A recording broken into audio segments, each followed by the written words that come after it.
पुष्पा पुष्पराज मैं झुकेगा नहीं। আরে ভাই, ঝুঁকতে তো হবে, কারণ ইনি আসছেন। ইয়েস, মাত্র 1 মিনিট কিছু সেকেন্ডের একটা টিজার কতটা ইম্প্যাক্ট ক্রিয়েট করতে পারে সেটা ছাবা টিজার দেখিয়ে দিল। বাট ফার্স্ট কনটেক্সট, ভিকি কৌশল নেক্সট প্রজেক্ট আসছে বা নেক্সট মুভি আসছে যার নাম হলো ছাবা। এই মুভির টিজার স্ত্রী মুভির সাথে থিয়েটারে দেখানো হয়েছিল, বাট ইউটিউবে কদিন আগে রিলিজ হয়েছে। নাও ছাবা মুভি হিস্ট্রির one of the greatest warrior Chhatrapati শিবাজি মহারাজের ফার্স্ট চাইল্ড ছত্রপতি সম্ভাজি মহারাজের লাইফের উপর বেস করে ক্রিয়েট করা হয়েছে, যেখানে ভিকি কৌশল as a lead Chhatrapati Sambhaji মহারাজের ক্যারেক্টার, রশ্মিকা মান্দানা তার ওয়াইফ ইয়াশুভাই ভোসলের ক্যারেক্টারটা প্লে করছেন, and as a surprise Akshaye Khanna এই মুভিতে অরঙ্গজেবের ক্যারেক্টারটা প্লে করছেন। বাট মানতে হবে Akshaye Khanna nail the role. First time দেখে সত্যি চিনতেই পারিনি যে এটা অক্ষয় খান্না হতে পারে। তো সে যাই হোক, কনটেক্সট বুঝে গেছো, বাট এটা বুঝতে পারছো না যে এত হাইপ কেন, বা এর সামনে পুষ্পা 2 কে কেনই বা ঝুঁকতে হবে। লোড নিও না, আমি আছি তো। এই মুভিটা কোনো অর্ডিনারি স্টোরিকে বেস করে ক্রিয়েট করা হচ্ছে না। ইটস ছত্রপতি সম্ভাজি মহারাজ। আমাদের হিস্ট্রি বুক পড়ে আমি জানি না আমরা বাঙালিরা এনার সম্পর্কে কতটা জানতে পেরেছি, but he is one of the goat. দীর্ঘ 9 বছর অরঙ্গজেবের সাথে এই ছত্রপতি সম্ভাজি মহারাজের কনফ্লিক্ট চলে, যার জন্য অরঙ্গজেব এটা শপথ করে সে তার ক্রাউন ততক্ষণ পড়বে না যতক্ষণ না সে সম্ভাজি মহারাজকে ক্যাপচার করতে পারে বা তাকে হারাতে পারে। ইন্টারেস্টিং ব্যাপার কি জানো, 127 বার যুদ্ধের পরেও ছত্রপতি সম্ভাজি মহারাজ একবারও হারেননি। জাস্ট ইম্যাজিন করো, এমন একজন হিন্দু রাজা যে তার লাইফের একটা ওয়ারও হারেনি, অথচ সেই সময় মুঘলদের পাওয়ার্স কতটা ইনফ্লুয়েন্সিয়াল ছিল সেটা আমার আলাদা করে বলার বাকি থাকে না। তো স্টোরিটা আরেকটু কন্টিনিউ করি যাতে তোমরা ফিল করো যে সম্ভাজি মহারাজ কত স্ট্রং মানসিকতার একজন মানুষ আর কত বড় একজন যোদ্ধা ছিলেন। আর্লি 1689-এ সম্ভাজি মহারাজ তার কিছু কমান্ডার্সদের সাথে কোনো স্ট্র্যাটেজিক মিটিং ডিসকাস করার জন্য সঙ্গমেশ্বর নামের একটা জায়গায় জড়ো হন।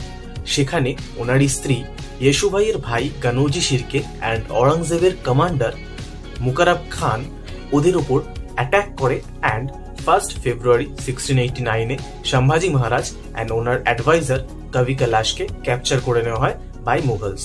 তাদের জিভ কেটে দেওয়া হয়, তাদের নখ উপড়ে নেওয়া হয়, এমনকি ব্রুটালিটির সমস্ত সীমা পার করে তাদের শরীরের চামড়া পর্যন্ত তুলে নেওয়া হয়।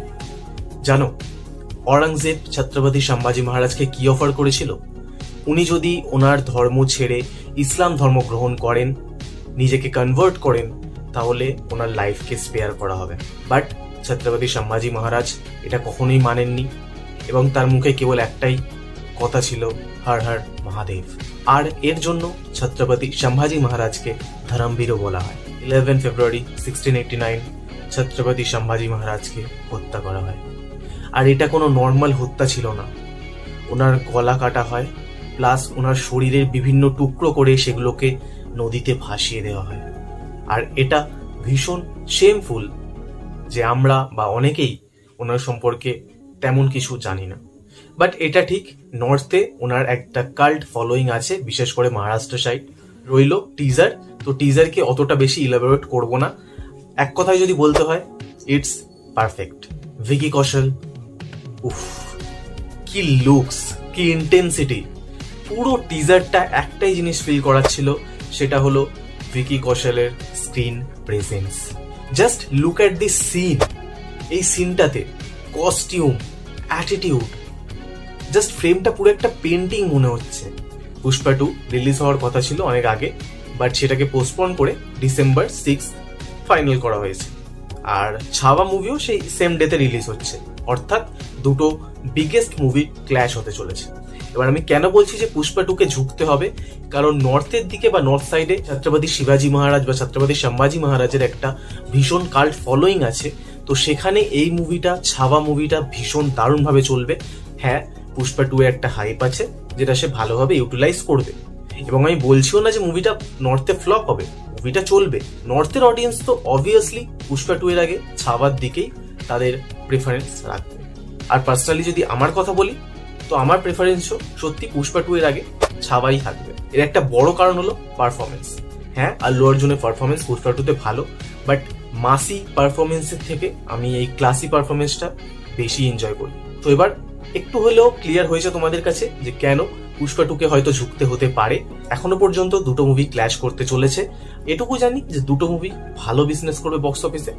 তো চলো আজকের জন্য এটুকুই, নেক্সট ভিডিওর জন্য স্টে টিউনড।